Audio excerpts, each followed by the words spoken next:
So the summer is over. This means the GPP starts, General Physical Preparedness Training. And this entails a lot of training volume. For me, this means just showing up at practice.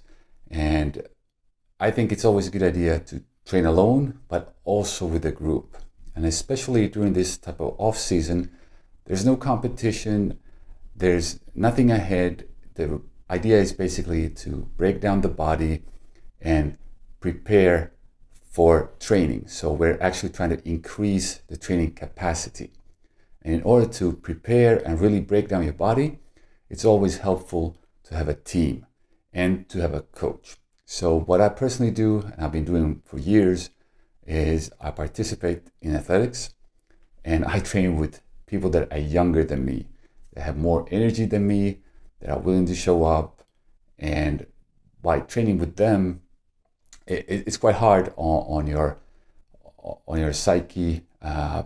Maybe sometimes you feel a little bit too old, out of place, but always afterwards you feel so good, and you have to sort of compare yourself with the right level. So if you try to compare yourself with the elite, you will always feel like you're not running fast enough, you're not pushing yourself enough, and then you get into trouble. So you really just try to hang with people that are slightly better than you and then show up. So for me, this really means trying not to find excuses, not to go to practice. I save the easy, fun stuff for my personal training, and then I try to discipline myself. So for instance, today, it's Monday morning. I start the week with some kind of disciplined training. And for me, this is 40 minutes on a stationary bike. And I've been trying to increase the resistance over time. But I keep it at 40 minutes. Even going at a slow pace, I get the sweat dripping, and it's really quite difficult actually. I prefer always doing sprints, jumps, have longer breaks, and then just go 100% in. But to have a prolonged movement where you have so much time, it's actually quite difficult to manage. It's not that the lungs would fail, it's not that the muscles would fail, but it's really everything is in your head. And I don't know if you've read the Explosive Mode book, but there is a section with Atti from Dias Fit Gym, and he explains this quite well. He's been working with a lot of talent, a lot of elite athletes, but also really the common folks from the street. And he says it's very difficult for people to stay in their own head. And I agree. And I'm trying to learn this. For me, to sit on a stationary bike and pedal and have that time for myself in my head, it is very difficult. So I still need distraction. I would have YouTube playing or some kind of podcast, something to distract myself. And I'm not on that level yet where I could just calmly think in my head, go through whatever I want to, or just enjoy it. I'm not there yet, so I definitely need to distract myself. But this type of small goal of always getting up on Monday morning, and just the art of discipline and practicing it immediately the first day of the week and having it done makes it feels so good. You get so much fulfillment and enjoyment from a little detail like that. And I can't really compare with anyone else either. So I don't know how many calories or what distance is sort of good, but I know what's good for me. I started with just 20 minutes and almost no resistance, and then I've been slightly building it up over time.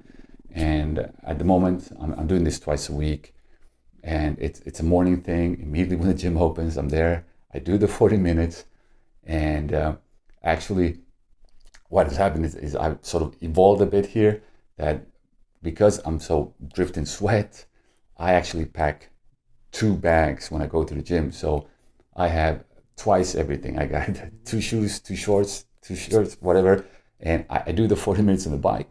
I take a shower and I put on new training clothes. And then I hit the weights.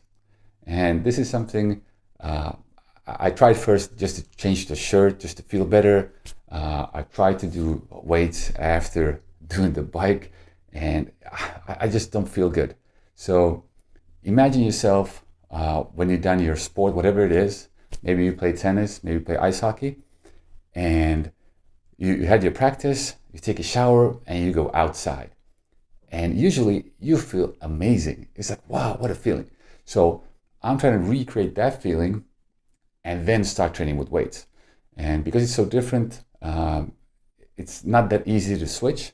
So a lot of times when I do this, I also do the weights more for conditionings, or you can imagine longer sets, a variation of movements, and not really any Olympic lifts, not anything too fast. And this is sort of the idea as well with this off-season training, where I'm trying to activate the whole body, trying to get the body used to all this volume. Because we have to keep in mind that there's people around the world that actually have physical jobs, and they work 12 hours a day, 10 hours a day physically. And, I'm struggling with 40 minutes. It's nothing. And, everything is in perspective. But for a desk worker like myself, it's really important to gradually get into it. So I'm not jumping into this and training twice a day from training once a week. So I'm really increasing the volume now in the off season. I do a lot of, let's say, soft training, which in my case is walks. I go out for a longer walk. It's not training, but it's not really sitting still either. And that's something that I highly recommend, especially if you don't get a lot of movement. I mean, walking from the garage to the car, from the to the elevator. That's quite often the case. If you live a busy life, you go to the office, and let's say you just play, you play basketball with your friends in the evening. There's not a lot of movement during the day, actually. So when you're less active and you get older, I find it's a really good idea to just go for walks. And it's also, I think when you walk, you have time to think, reflect. It's almost like some people do yoga. You can use that time wisely. It's not a waste of time. Sometimes I get the feeling when I do 40 minutes of bike, wait, is this a waste of time? And that's when I sort of allow myself to learn something, either by watching some kind of educational program. And I tried in the past to do language lessons while doing this, but it's got to be a damn good language lesson for me to actually stay interested and to listen that long. But I think a lot of people have this problem that will you really dedicate so much time to training, and is it worth it? And I think when you do an active discipline, the joy of just feeling the fulfillment of that, it sets you up for a really good week. So if you can only do it once a week, some kind of, let's say, training capacity building, I would actually recommend to do it first thing Monday morning, so that you can always think, okay, no matter what happened, on the weekend, whatever happened last week, that's last week. You have a clean slate. You're starting off Monday right. And this is now approximately the third week of my off season. So it's pretty tough. A lot of people say you get energy from training. Well, I guess that's right, but it doesn't really apply these 2-3 first weeks, because my body is broken, and it's really difficult to recover. Of course, with age, it's even more difficult. Muscles are sore. I still train. I can see that I can't push as much weight. I can't do, I can't run as fast, but that's not the point either. The point is actually to train frequently and teach the body to train, so that when we get in a phase where, let's say, we're training every other day, but really efficiently, and let's say we want to do 20 times a 40 meter sprint, your body has to have the capacity to do that. So you actually got to go through phases and periodize your training, and that way build up so that you can train and so that you can compete. So a lot of times, you see these explosive mode videos and you think, okay, I'm gonna improve my vertical jump, I'm gonna follow this jump training program or the sprint training. And if you started without having any foundation, most likely you're just gonna get injured. So I think it's a good idea to prioritize the training, and it also makes it much more interesting. So when people ask me, how come I just keep doing the same thing? Well, for me, it's not the same thing. I've been training my whole life, but it's always in phases. So, summer is over, I did some competitions, that was fun. And now it's really the off season. I can do some alternative sports. So let's say, in my case, for instance, I don't do swimming regularly, but that's something that I could consider doing now. Anything to get my heart rate beating, try different sports, and then also try to run on soft surfaces. So that's a problem that comes up when you start to increase the volume, that it's going to start to ache in your body. And I notice it sometimes if I go out in the park and I train there. You can do push-ups, you have some kind of a pull-up rack you can use, you do dips, and there I can start to feel that, okay, if I do a lot of volume, then I will start to feel pain in my shoulder that I normally would never feel, but that's just because of the volume. And there's not a lot of choice of exercise, so you have to do the same exercise and a lot of it, and that's when I personally get a lot of aches. The same thing if I increase the volume with sort of hard-soled shoes on a hard surface.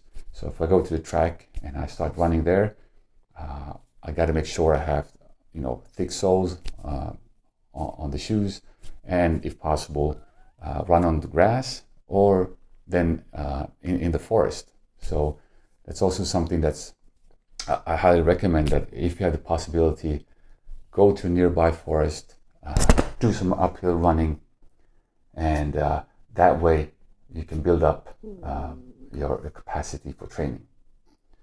So there's a little bit of insight of how my training is going right now. I hope you found this useful. If you're interested to learn more how to manage your health while still being out of work, you can pick up the Fit Businessman book. I also did this Explosive Mode book that sort of highlights the local athletes from various sports, and they tell you how they train, and it's really interesting to read because they have different philosophies, and in different sports you have different approaches on what you think is actually going to produce the best results. So you can go to ExplosiveMode.com and pick up the books. My name is Snaell, and I'll see you at work.